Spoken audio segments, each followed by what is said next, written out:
human wizard was most impressed with his latest prize, a beautiful elven woman, the infamous Jira no less. She was completely under his power with no signs of resisting. He felt no danger with such a capable servant at his disposal. Even better was the fact that Jira knew many of the shortcuts in the forest and they arrived in half the time that the wizard expected. Jira admired the still lingering grandeur of the wizard's ruined family estate, even while deep under his thrall. The wizard noticed Jira's astonishment and remarked that it was once the greatest estate in this corner of Carqui. My family were dukes of these lands, but Great Umbazo collapsed when King Jedibai died with 2 grown sons. They tore apart Great Umbazo in the quest for power until not even the original Umbazo domain remained intact. Vessels freed themselves or collapsed, as was the fate of my family's holdings.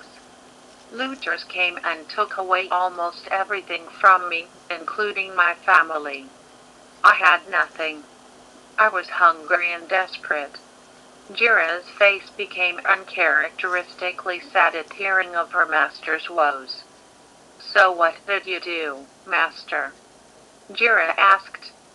The old wizard's eyes became intense yet unfocused as he remembered. I made a pact. A terrible pact with dark, eldritch forces older than even the spirits of the forest themselves. I sacrificed my soul and youth to an ancient and wicked evil god, gazed the malevolent. He was easy to summon with a few simple runes and chants. But when he appeared, I instantly knew that I was out of my league. Gazed transported me to his realm of eternal horrors of which I shudder simply at the thought. Portions of my spiritual being were split away from my soul painstakingly slow. 50 years I spent in Gazed's inferno, having my soul rendered to near ash at the never-ending torment.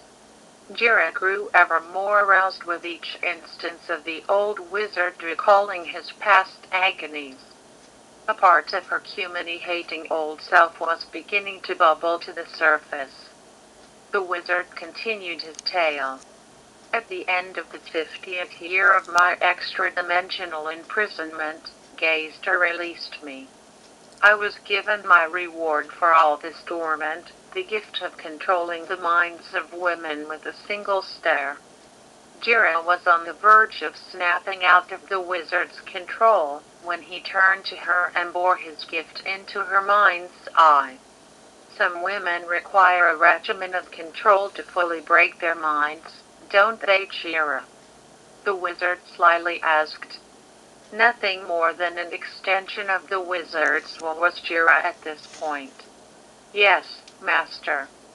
Some women like me need to have their minds fully broken by your power. Good elf girl. You'll learn that there is no escaping my power. There is nothing but my will.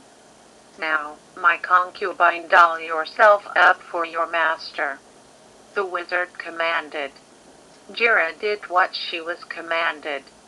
In a bright flash of purple magical energy, Jira disappeared before reappearing with heavy cosmetics on her face to note her status as a kept woman. Her lips were of a deep metallic crimson, her long nails softened their sharp edges with a regal purple varnish, while her cheeks were caked in heavy amounts of magically applied blush.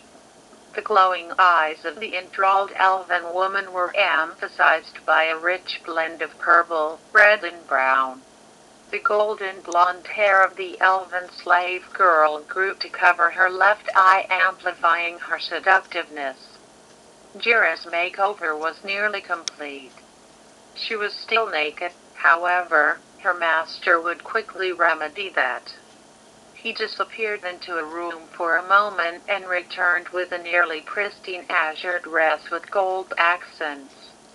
On the center of the dress's breast was a fine golden circle that extended its reach via a triad of chains to each side, terminating in smaller and less impressive golden circles.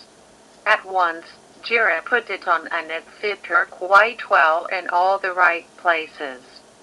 The old wizard stared at Jira for a moment longingly before shedding a few tears that were quickly wiped away. "Who did the dress belong to, Master?" Jira asked, perplexed at the old wizard's saddened reaction. "My wife," the old wizard said in tears. "Stop crying, Master. You don't need to waste your time crying over an old humany skeleton.